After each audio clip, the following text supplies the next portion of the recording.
welcome na naman sa isang episode ng Pinoy Toy Story, and today we are going to unbox this cool toy na nakuha ko sa Amazon. At ito ay ang Aquaman and the Lost Kingdom. Ayan. Ang galing, tingnan nyo naman. Siyempre, idol natin si Jason Momoa. Kaya naman nung siya ang gumanap na Aquaman, sobrang excited ako panoorin yun. At saka, syempre, ito yung isa sa paborito natin when it comes to DC. Ayan. Ang number 1 ay si Batman, pangalawa si Superman, and pangatlo ay si Aquaman. Ayan, so ito yung likod niya. Ganda ng art, diba? At ito naman yung gilid. Ayan. So, ito nga pala ay from McFarlane Toys. Ayan. At advice muna sa mga nag-uumpisa pa lang na mga collectors or yung mga gusto mag-collect ng mga action figure, dito kayo mag-umpisa sa mga ganito dahil ito, yung mga McFarlane Toys ay medyo mura at kaya sa budget. At saka tignan nyo naman yung quality ng laruan. Ang ganda. Yung mga details, ayan o. Grabe. Kaya naman ay highly advised na mag-umpisa kayo sa mga ganito bago kayo mag-level up sa mga mas mahal pang mga laruan. Kaya nabuksan natin siya. At pagkabukas, meron kang makikitang artwork na card nandyan, or trading card ang tawag dyan. At meron din siyang stand. At kung makikita nyo, yung artwork sa loob, ang ganda rin. Diba? Yan, kukunin natin yung card mamaya. Ito muna. Boom! Ayan, nakalabas na siya. And yes, isa po akong loose collector. And gusto ko yung mga loose na action figures. At gusto ko yung nahawakan siya. At medyo nalalaro. Ganda. Meron siyang extra hands. At meron siyang weapon. Ano yung tawag dito sa weapon na to? Yung Trident. Trident of Neptune. Ayan. Or Trident of Neptune. Ayan. Galing. Ganda. So yung weapon ay plastic. Tapos, syempre, pakawalan na natin siya. Boom! Ayan na siya. Diba? Ang ganda. Grabe.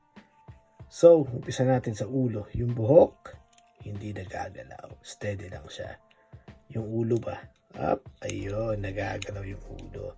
So, yun nga pala, ang maganda sa mga gantong laruan, very articulated din siya.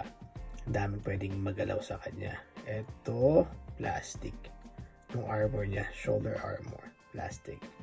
Saka yung bewang, hips, gagalaw naman. Tapos itong belt niya, plastic din siya. Yung kamay, ayan o, grabe. Medyo matigas pa siya dahil nga bagong-bago. Ayun o. Ganda, ganda nito. Kaya naman nakita ko kagad to at medyo maganda yung presyo niya, kinuha ko na agad. Diba? Pansin ko lang yung iba kasing mga action figures na ganito, hindi siya perfect. Yung iba parang tabingi. Kung makapansin nyo yun, hindi siya, hindi siya straight eh. Pero okay lang, pang display, kaya okay na din. Saka mura naman yung price niya, kaya hindi na ako dapat magreklamo. Ayan, ganda. Ito naman yung likuran niya.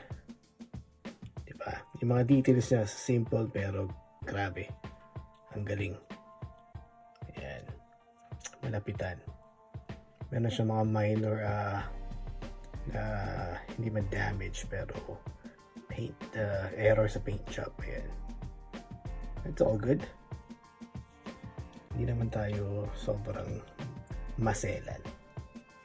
Tapos syempre, hindi ko na ilalagay yung other set of hands niya. Kasi mas gusto ko to dahil mahahawakan niya yung kanyang weapon. Ayan. Trident. Ano ba yan? Boom! Ayan na! I actually had hard time putting the weapon dahil hindi nagagalaw yung kanyang finger. Ayan. Diba? So, kailangan kong isukbit talaga at humanap ng magandang angle para lang mailagay siya. But now, look at that. Ang angas. Mayroon na siyang tinidor. At saka nga pala, this is not the first action figure toy na nilabas ng McFarlane when it comes to Aquaman, dahil meron silang nilabas dati, I think it was couple years ago, base dun sa first movie ni Aquaman. Pero nung nakita ko kasi yun, hindi ko natripan yung action figure na nilabas nila. Gawa nga ng hindi niya kamukha si Jason. Yan, medyo sablay yung pagkagawa ng mukha nun.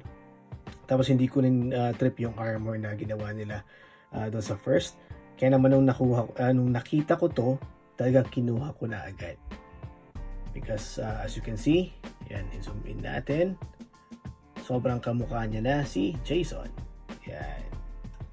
At like I said earlier, dun sa mga tao na gustong mag-start na mag-collect ng action figures, you should start with McFarlane Toys when it comes to DC, dahil bukod sa mura na siya at maganda pa yung kanyang mga details.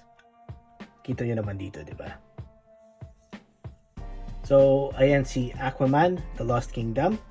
Hanggang dyan na lang muna. See you again in my next video. Like always, paalam!